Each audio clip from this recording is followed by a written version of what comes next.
Okay, so we've been talking about the very beginning of the Great Depression, and where we last left off was with the failure and runs on thousands of banks across the United States. So we can talk about next how that small thing of a stock market failure and some bank failures in the United States is going to evolve into a global phenomenon. So during the boom of the 1920s, the Fed, and if you hear someone say the Fed, they're talking about the Federal Reserve, which is essentially like the United States National Bank. So the Federal Reserve had cut interest rates. You saw that on an activity that we did in class.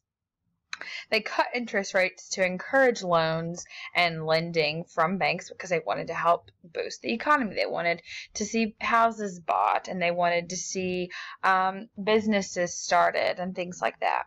But when speculation started to go up and prices started to go down, and the stock market started to waver, they cut the money supply back to discourage lending. They cut back our physical money supply, the amount of money in circulation, so that there wouldn't be as much actual money to give out. Now, unfortunately, this means when the crash happens, there's not enough money in circulation to go around at all. So not only are our banks failing, but we don't actually have enough money to back up everyone else. Even if their bank doesn't fail, there's not enough money there. So as the banks are failing and stocks are plummeting, consumer spending is going to come to a complete halt. When people don't feel comfortable financially, if they don't feel financially secure, they're not going to buy things. And so when these businesses see their investors completely go away, then they lose a lot of money. Then on top of that, their entire client base is drying up because people don't want to spend any money. So business owners are going to have to start cutting back, and they're going to have to start laying people off to make ends meet. In 1931 alone, Henry Ford had to close all of his Detroit factories, laying off about 75,000 people in just that one city. By 1933, a quarter of our workforce had lost their jobs. So the government at this point is trying to scramble to just be able to help us out by any means necessary at this point. So in June of 1930, Congress is going to pass the Holly Smoot tariff. Now, we've discussed tariffs before. A tariff is a tax on imports. And this tariff is a tariff so high that it makes it pretty much impossible to sell foreign goods in the United States. Now, why would we do that? Why would we essentially want to ban the purchase of foreign goods? Well, that's because we're in sort of this emergency 911 situation, and we're trying to keep every single dollar that is going to businesses. We want it to be going to American businesses, not foreign businesses. Now, this is a problem because we're cutting off the client base of a lot of foreign companies. They rely on American businesses to be able to make ends meet. And when we essentially make their products so expensive that their American businesses can't buy their product, we're really eating into their profits as well. So this causes Europe, who's already in an economic sort of free fall because of World War I. They're already very, very unstable. This is causing them to have to raise tariffs on the United States in retaliation, which is going to hurt the businesses in the U.S. that sell to businesses and people outside of our country. So all the Holly Smoot tariff does is destroys international trade and completely rips through the global economy.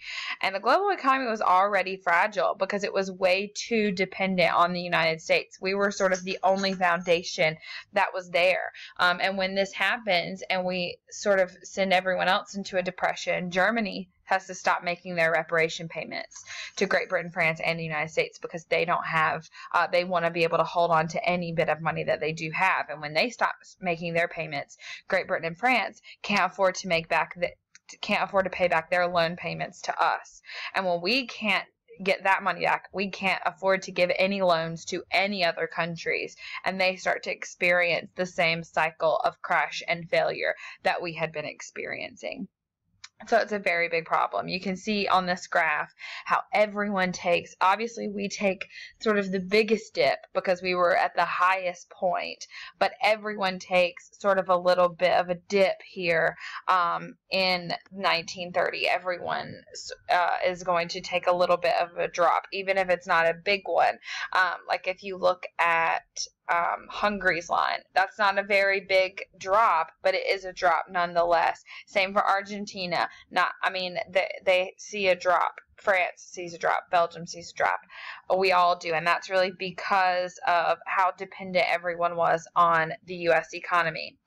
Now, in the 1920s, unemployment never got above 3.7%, and that's awesome. But that's really an employment rate that we would love to have today. For example, the unemployment rate fluctuates between 5 and let's say 5 and 8% is sort of around where we hover. Now, whatever the unemployment rate, the Department of Labor tells you, if they tell you the unemployment rate is 6%, that's a little bit of a lie, and I'll get into that in a moment as to why exactly that's not really a good depiction of how we're doing economically. But in the 1920s, nevertheless, our unemployment rate never gets above 3.7%, which is bomb. We're loving that. To put things into perspective, by 1933, the unemployment rate is 25%. Now, here's why that number is deceiving. I don't want you to think that it's deceiving because it's making it seem worse than it really is. In reality, the unemployment rate makes our economy seem better than it really is, because there are a lot of people who don't get factored into the unemployment rate. People who are working a job that they are overqualified for do not get factored into the unemployment rate because they are technically employed. If I lost my job and the only job I could get, if I lost my job because of a downturn in the economy and the only job I could get was at McDonald's and I took it, I don't get factored into the unemployment rate. I am technically employed, so I don't count for the unemployment rate. But am I working in the type of job that signals that our economy is doing well? No, I'm not. On top of that, that doesn't include employees who have had their hours cut. Most people in the 1930s are going to be getting paid up to 30% less, and on top of that, they're going to see their hours cut. If McDonald's has to cut my pay, am I still technically employed? Yes, so I don't get factored into the unemployment rate. If McDonald's has to cut my hours back from 40 a week to 10 a week, am I still technically employed? Yes, but am I able to pay any of my bills, feed my family, do anything like that? No, I'm not. So that's why the unemployment rate can be a bit deceiving, and is still definitely deceiving today. A lot of people are only going to be able to get food for their kids from charity or government bread lines. So as unemployment rises, more and more Americans are falling below the poverty line. People are going to run through their savings very quickly. A lot of families are going to end up homeless, sleeping in railway cars, on park benches, etc. And we're going to be seeing many families grouping together and living in makeshift tents and shacks on public property. And these are sort of like villages of homeless people. And we nickname them Hoovervilles after President Hoover, who we're blaming for all of this. These two photographs here are actually of the Hooverville in Central Park. Central Park was home to one of the largest Hoovervilles in the country, if not the largest. And we're going to name everything that signals poverty after Hoover. For example, if you had empty pockets turned out with no money, we would nickname those Hoover flags. So we're seeing tons of stuff like that. Now that's just in the city. That was where the prosperity was in the 1920s, and now we're seeing that much of a problem. You can only imagine what it's like in places that had already been seeing problems in the 1920s.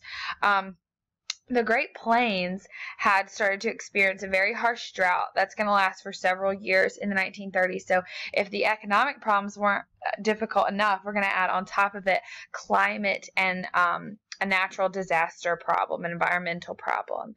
A lot of farmers are going to be continuing to lose their homes and having to move away. We're going to see farmers' unions really trying to put pressure on the government to do something. For example, the Sioux City Milk Producers Association in 1932 is a dairy farmers union out of Iowa. They threatened to strike if dairy farmers didn't start seeing more of a profit. They wanted a stipend from the government, or they wanted the government to raise prices. Now, the government can't afford to cut farmers a stipend because they don't have any money, nor can they raise prices on dairy products because people won't be able to afford them because of this Great Depression that we're in. So they don't do anything, and when nothing changes, these farmers out of protest dump 1,000 gallons of milk onto the side of the road. So I guess the thought process there was I'd rather no one have this than sell it for less than it's worth, which is a very selfish move, but nonetheless, they were trying to get their point across. So a lot of people are going to opt to become tenant farmers and sharecroppers, or again, we're going to see people basically voluntarily signing up for sort of like the new version of slavery because there's really no other way for a lot of these people. Now, the Great Plains usually only get just enough rain to get by.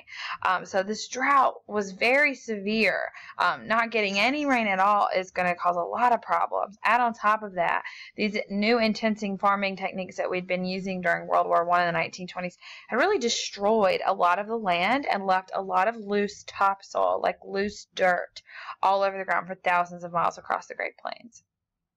Since there's no rain and the air is so dry, that dirt is getting drier and drier and like flaky and fine. And it's basically finally like dust all over the ground. Then we're going to see like catastrophically high winds, like I'm talking 70-mile-an-hour windstorms, 100-mile-an-hour windstorms coming along, and they just lift that loose soil off the ground. And these are going to be extreme dust storms, like you see a photograph here on the left. These high winds are going to bring this dust around, and it's going to kill livestock, birds, fish, any living thing that couldn't get out of this dust storm would probably die or at least get very sick. There were stories of cutting open cow stomachs after the storm had passed, and sand would like pour out of their lungs and their stomachs because they had inhaled so much. And this is going to be hitting all over the Great Plains, but Texas, Oklahoma, Kansas, New Mexico, and Colorado are going to be hit the hardest. And because of the Dust Bowl, we're going to be giving this nickname we're going to be giving this decade the nickname the Dirty 30s. So if you've heard Dirty 30, it comes from all of this. So a lot of families are going to be displaced because of all of these problems. Almost 80,000, or sorry, not 80,000, 800,000 are going to move further west because they had heard that it was better economically in the West, like in California, that there were jobs. There are not jobs in California. They were lied to. But nevertheless, it doesn't stop thousands and thousands of them. We nicknamed them Okies because a lot of them were from Oklahoma. It doesn't stop them from moving to California. I guess the one good thing is that even if there aren't jobs, there's no dust. But and that's not a healthy environment to be in. So it is better to be in California. But that doesn't mean that we're seeing any really less problems economically for these families.